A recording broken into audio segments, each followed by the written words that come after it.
Акылбек Үсенбекович, урматтуу министрлер, урматтуу депутаттар. Жалпы бюджетти комитеттерде жакшылай талкууладык. Менде конкреттүү бир-эки суроо бар, ошого жооп алып алсам деген ой менен.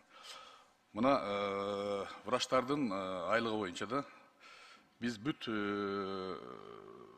калган кесиптерге, мугалимдерге, аскер кызматкерлерине айлыктар жакшылай көтөрүлүп атат да. Вот врачтардын айлыгы салыштырмалуу артта калгандай сезилип атат. Ошондуктан мына мен тактадым. Улуттук госпиталда 1 сентябрда көтөрүлгөндөн кийинки айлык бул. Улуттук госпиталдагы врачтын айлыгы бир ставкадагы колуна 30 000 сом алат экен. Улуттук хирургия борборундагы врач 24 500. Райондордо дагы ушундай 24 500-дин тегерегиндеги кызмат акы экен. 2025 жылга ушул айлыкты канчалыкка көтөрүү каралууда?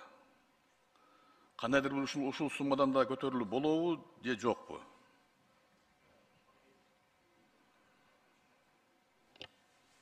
Жооп берейин да.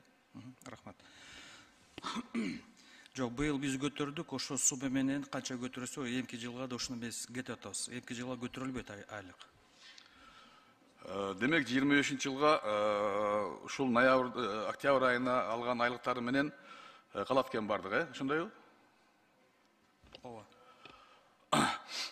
Урматтуу Акылбек Үсенбекович, мен ойлойм бул врачтар үчүн жетишсиз сумма.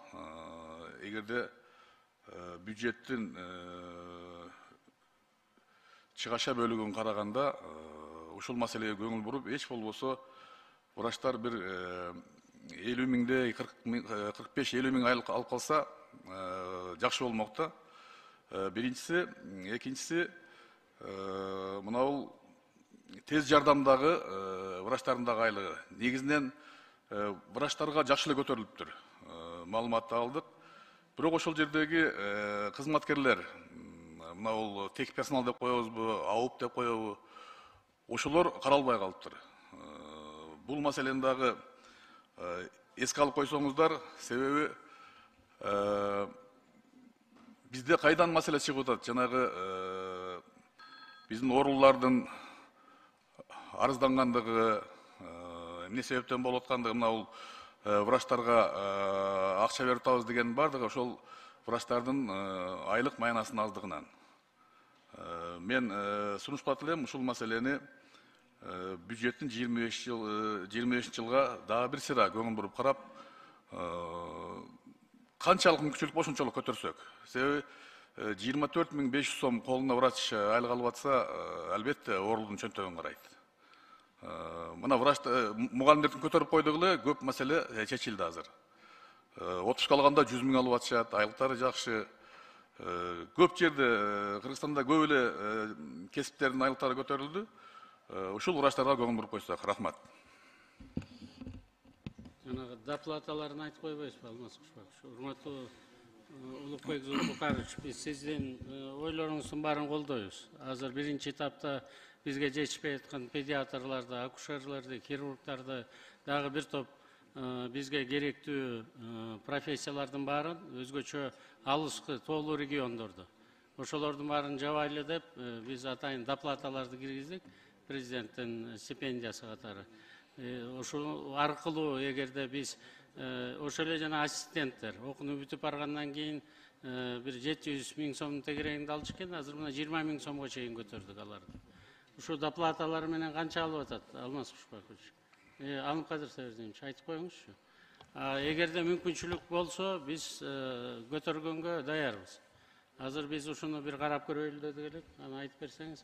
Бишкек шаарында 0,15% менен деле жумушка киргизип койсоңор деп жүрүшөт да.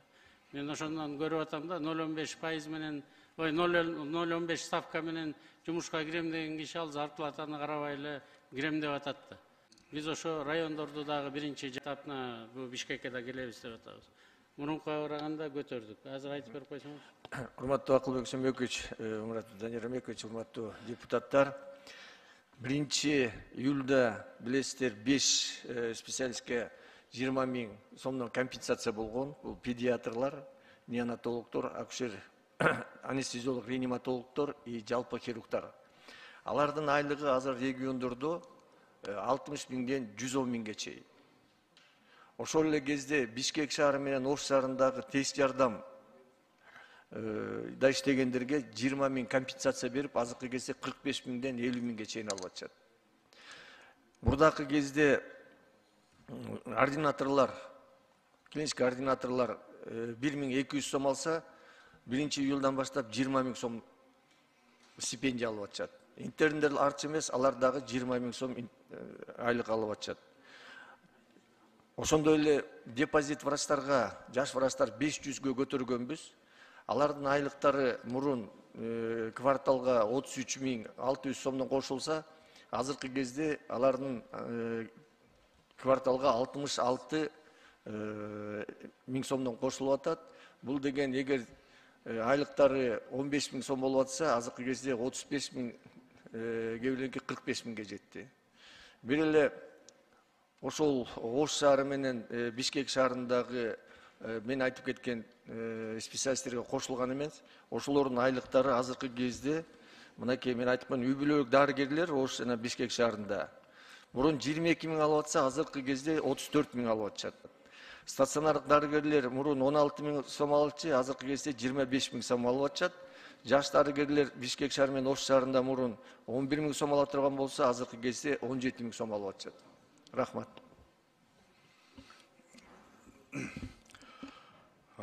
Мен бул жерде азыр биздин министр мырзаны түшүнбөй калдым да. Сиз врачтардын дагы айлыгы көтөргөнүнө эмне каршысызбы?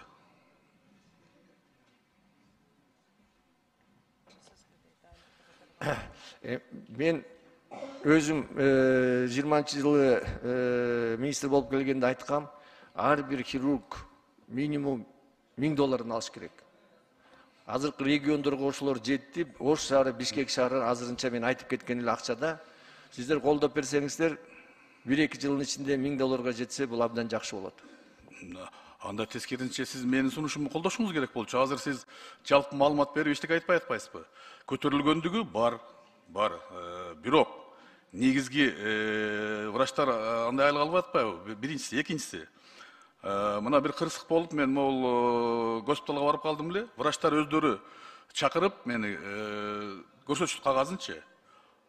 Колуна тийген айлыгы 11 миң, 12 миң сом. Бул эмне десем, көрсө 0,5 ставка экен, акыл өгүсүм сиз айткандайчы. Региондордо врачтар жетишпей атса, ким аларды 0,5 менен алып атат бул жерде? Бул эмне себептен ушундай болуп атат? Андан көрө 1 ставка менен жогору айлык берип, анан мен сурадым, балким силер жарым күн иштейсиңер? Жок, биз толук күн иштейбиз. Андай болушу мүмкүн эмес. Ошондуктан 0,5 ставка деген, жана сиз айткандай 0,25 ставка деген такыр жок кылыш керек. Врачтар толук иштеп, айлыгын көп алып, мындай оорулугун чөнтөгүн карабай турган немеге алып келишибиз керек биз. Анын кандай мен тескерисинче сиздин врачтардын айлыгы көтөрүлсүн деген сунушту берип атам мен. Ошол жана көтөргөн айткан сиздин 60 миңизге чейин калган врачтарда жетсин. Мына 30 миң алып аткан, 24 миң 500 алып аткан негизинен бүт бардыгынын менде октябрь айынын жана выпискалары бар. Ошолорду көтөрүш керек да. Рахмат, мен дагы ойлоп атам. Мынакей 4 жылдан бери биз күрөшүп атабыз. Айлыктар абдан жакшы көтөрүлүп атат. Мен дагы сизге кошулуп, медиктердин айлыгы 80 миң, 100 миң болсо, бул абдан жакшы болот.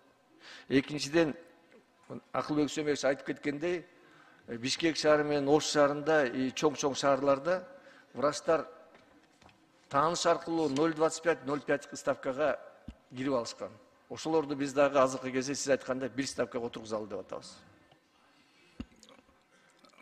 Тааныштар аркылуу киргендер приказды ким чыгарат? Главврач чыгарса керек. Сиздер менен макулдашса керек. Ансыз болбойт да. Муну ошону өзүңүз жокко чыгарышыңыздар керек, бардыңыздарчы.